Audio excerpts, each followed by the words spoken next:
out of the garden, forced to sweat and raise their food with thistles in the ground. Hey, I want to go back to the Garden of Eden just for a second. You know, we're going back because I want to emphasize a point that when God created the world, when He created this whole thing, it was very good. The text in Genesis says that over and over again, chapter 1. It says, and He made light, and God saw the light and saw that it was good. And then He made the plants, and He saw the plants and He saw that they were good, and it was good. And so the world that Adam and Eve lived in was very good. What about that world? What did they do? Well, most people don't realize they were working. Oh yeah, Adam and Eve were working in the Garden of Eden.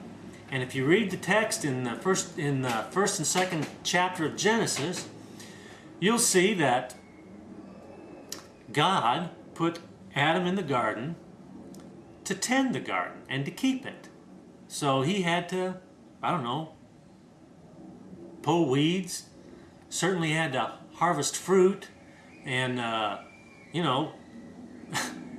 keep the place clean and looking nice. Otherwise, you'd have to hack yourself through the underbrush with a machete just to get from one place to another. But it was, and certainly they had to feed themselves, so they had to gather food and prepare it. And this is a common misconception that the curse of sin that fell on Adam and Eve had to do with having to work. And we're going to talk about more, we're going to emphasize that in another conversation later down the road. But I'll just mention it in passing right now, and that is that Adam had things to do there in the garden. And why is that? Because people like to do things. I mean, hell would be a place where there was nothing to do. Hell, in my humble opinion, would be a place where there are no challenges, that, 3 meals a day are served to you, and all you have to do is watch television and sleep. My humble opinion, that wouldn't be a good life. And that wasn't the life that Adam and Eve had. I can't help but thinking that very soon after Adam and Eve started making a living there in the Garden of Eden, they noticed that the plants grew better when they had water. And they had 2 rivers running through the garden. One was the Tigris, the other was the Euphrates. I could be wrong. Maybe it was just one river and it split into 3 outside of the garden. I forget. But, they had water there in the garden, and I think that after a while Adam realized that he could make the fruit grow better and the flowers more beautiful if he watered them. And after a while he probably recognized it's a lot of work hauling water in these coconut shells to the trees. So I just imagine, of course I'm an engineer, and maybe my mind thinks a little differently than most, but I can just imagine Adam figuring out how to make some kind of a water wheel or an aqueduct there in the Garden of Eden, that you pulled some vines, kind of like they are always doing on Gilligan's Island. Those of you who watched television in the 60s, I could just see Adam sitting under a shade tree, drinking some fruit juice, and pulling this vine, so he's delivering water to the fruit tree so he didn't have to haul water down from the river all day long. Anyway, the point I'm trying to make is there was things to do in the Garden of Eden, and it was a wonderful place. Okay? Okay. That's the world that God made. But I don't have to tell you, that world didn't last very long. Before the first child was born, before Cain was born, Adam and Eve sinned, disobeyed the creator of the universe who built this garden for them. And isn't it fascinating that on the day that they ate from the fruit, the forbidden fruit, it says, the text says in Genesis, that God came down in the cool of the evening, as was his custom, to just hang out with Adam and Eve and see how things are going and what was going on today. Oh, that reminds me, one of the things he told Adam to do, name all the animals. That's a big job. Anyway, on this particular day, God came down to hang out with Adam and Eve, and he couldn't find them. And he says, "Where are you guys?" And Adam says, "We're naked, so we're hiding." And then God said, "Who told you you were naked?"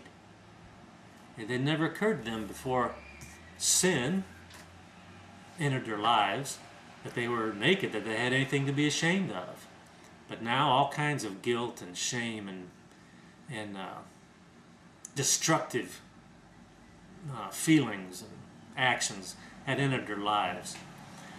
And so they had made clothes for themselves out of fig leaves, but they probably weren't very good.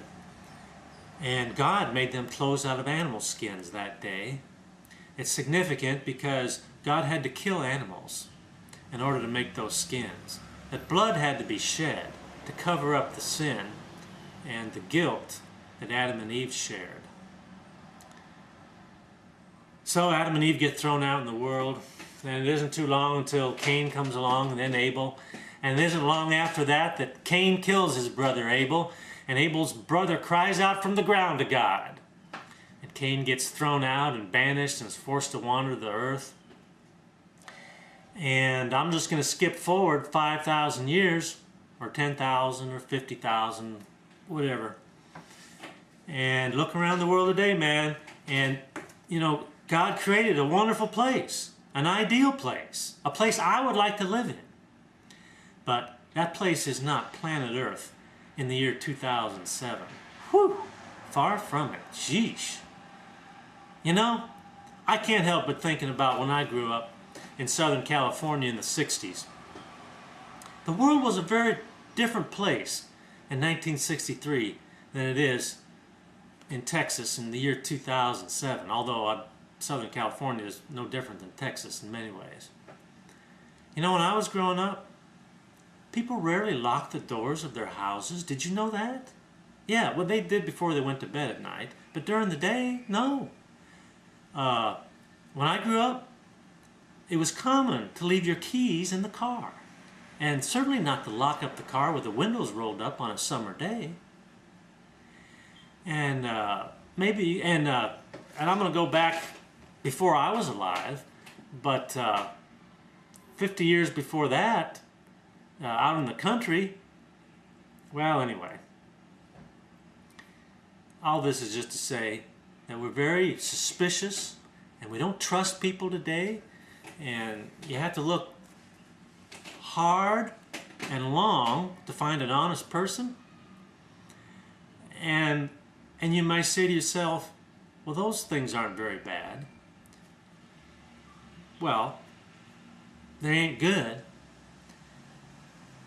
And I don't have to spend much time elaborating on the depths of human depravity we see in the world around us today.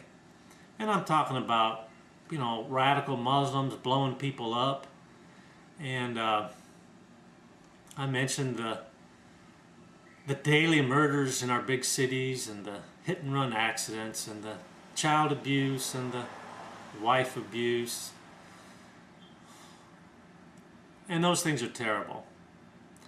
But honestly, what pains me the most is the lack of love in normal everyday relationships. At work, at school, in our neighborhoods, the lack of camaraderie and friendship. Here in America, people are in a big hurry. They got places to go, they got money to earn.